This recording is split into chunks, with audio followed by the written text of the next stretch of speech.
Okay, this is Jake's Los Lobos kick your ass. Los Lobos kick your... Sorry, go on. We were just quoting that beforehand. Los Locos kick your balls into outer space! It has nothing to do with anything. Sorry, my fault. Anywho, I was actually thinking about starting off this review that way too. Like, no reason, then you did it, so screw it. Okay, this is still Jake's suit, nonetheless. Okay, so, Finn has worn Jake before. It's such a weird thing to say, but, and he starts off wearing him in this too, and he... really abuses Jake in the suit, you know, for fun. Jake says, how would you like if I was in your suit? And, you know, and I was inside you, and, you know, he said, bring it on, so he does it, but he's not able to hurt him very well, so first he has him read a boring book, to hurt him, and then, Flame Princess is having a get-together with her nice, yet very judgmental family. Great designs on all of them, by the way. Yeah. Yeah. And the house is designed great. Anything with that Flame universe is designed great. Yeah. I love it. I look for it every time. It's like, ooh, Flame Princess has a thing at blank, or we're gonna meet blank. It's like, yes, let's go, because they just always look wonderful. So Jake, still in the body, forces him to take the tablecloth, strip down, naked except his underpants, do the baby dance, and totally humiliate him. But Flame Princess finds out, so it's okay. And then wants to push it further, so he goes to Rainicorn's house, and I'm assuming she said the son was still living at home, correct? Yeah. I'm assuming that's what that was. TV. TV, yeah. And he says, why don't you throw him in a volcano? So that's what Jake's gonna do. Finn is just nuts and is totally going for it, and like he's starting to burn his brain almost, and finally Jake pulls out and says, okay, I can't do that to you. But then Finn gives inside to Jake, and they go inside the volcano. They're all bandaged up, and those fucking crazy clouds come again, which is like the perfect ending. No! Yeah! I mean, just like, what a great return of those characters, because nobody can forget those characters. Every once in a while, like, somebody comes on, like, who was that again? But it's like, nobody can forget those clowns. They were so terrifying. So when they come back, it's just so great. It's the only way. Full immersion therapy. So, I can't think of a ton to talk about in this one. It's fun. It's definitely, enjoyable.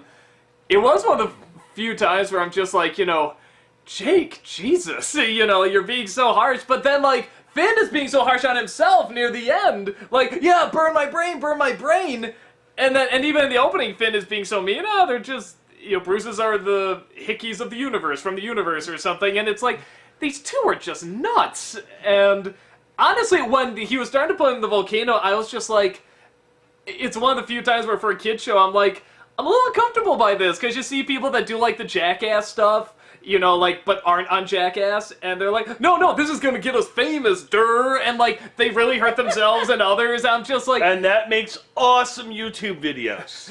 Don't promote I want to that. see a bunch of, like, idiots trying to do volcano stuff.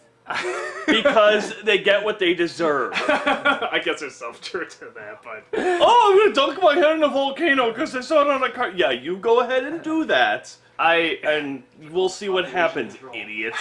Yeah, population control, Jack. Thank you very much. I'm a little bit more on the fence about that, but I don't know.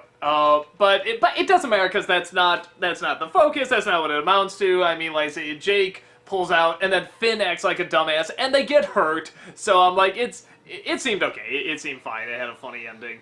Yeah, I can't. It was funny. I like I said, I can't think of too much else to say about it.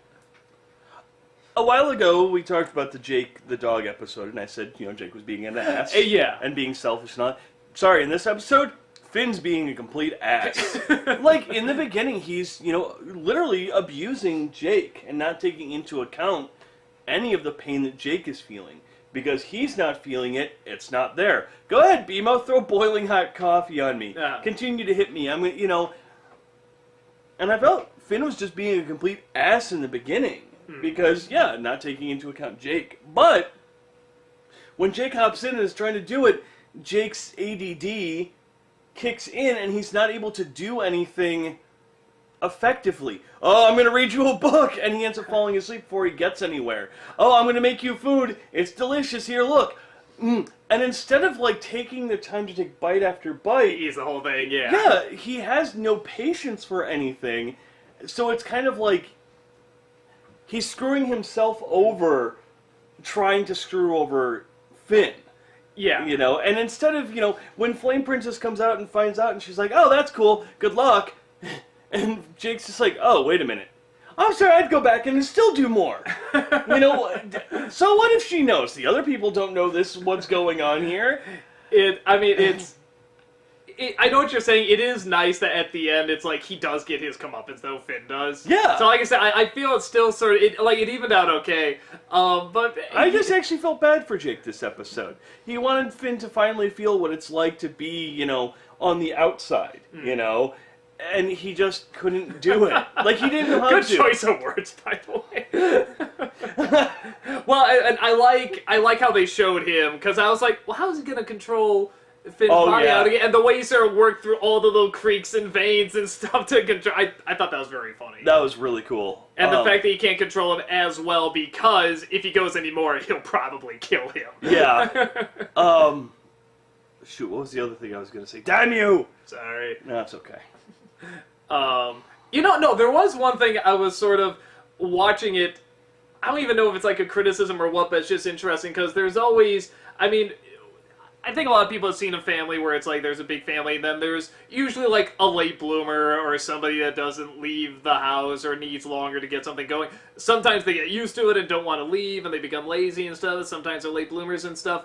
And that's obviously, they're kind of mocking that with the kid that stays at home. Yeah. But it's funny because I'm also thinking to myself, what I've been reading, what I've been observing with so many people now, because college costs so much, and because the job market, though apparently better, is still really tough, so many kids are leaving home much later. Actually, on top of that... damn it. No. Actually, on top of that, truth be told, in the state, too, they said they're just getting along with their parents better. That's part of it, too. I don't like you, Bree! If you could see the face she made, she was just sort of like, oh. Traumatized for life. You're leaving at 18, right? What? You'll talk. That's You'll what talk. you get for I don't want to be going here for this conversation. But what I was getting to with that is that where it used to always be the stereotype, well, if you're living at home, you're a loser, you're lazy, you're whatever, something's wrong with you. It's like, now it's not necessarily the norm, but it's not like, unheard of anymore because of the way things are right now, because the market is so tough, because things are so expensive.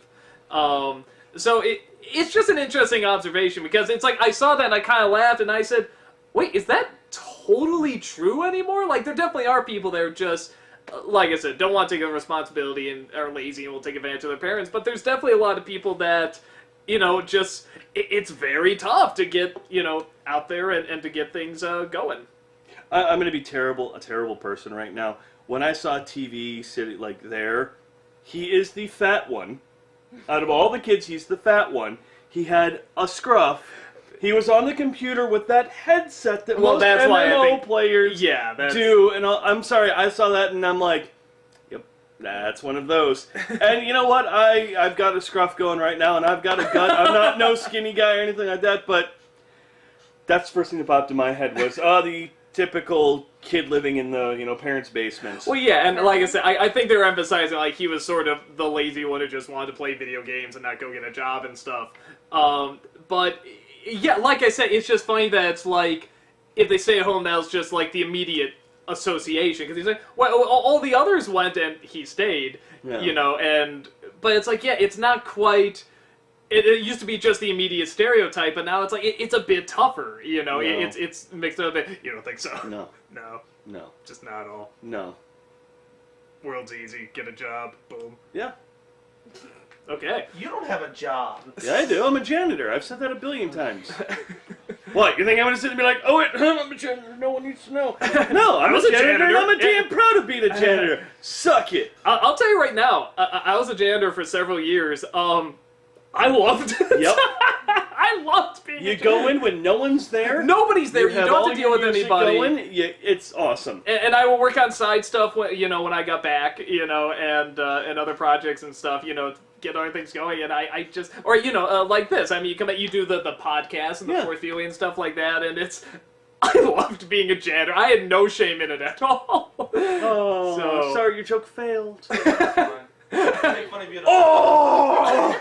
I can make fun of you at other times. Oh, that's fine. Okay, I accept.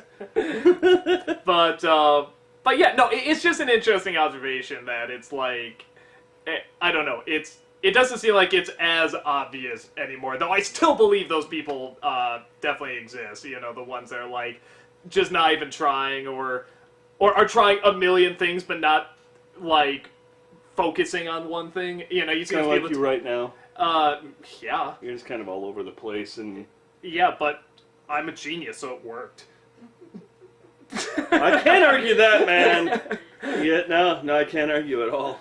No, honestly, because I've seen this where people, like, either they do nothing or they have a million things they want to do, which is fine. It's good to have a lot of things, but you gotta find one to put your most time in, and what seems the most practical and logical, and say, there is still a business aspect, make a living at it.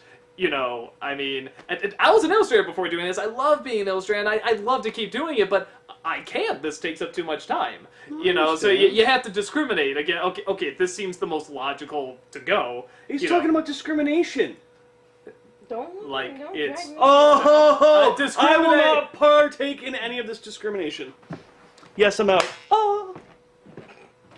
Whatever, at least I don't believe in magic.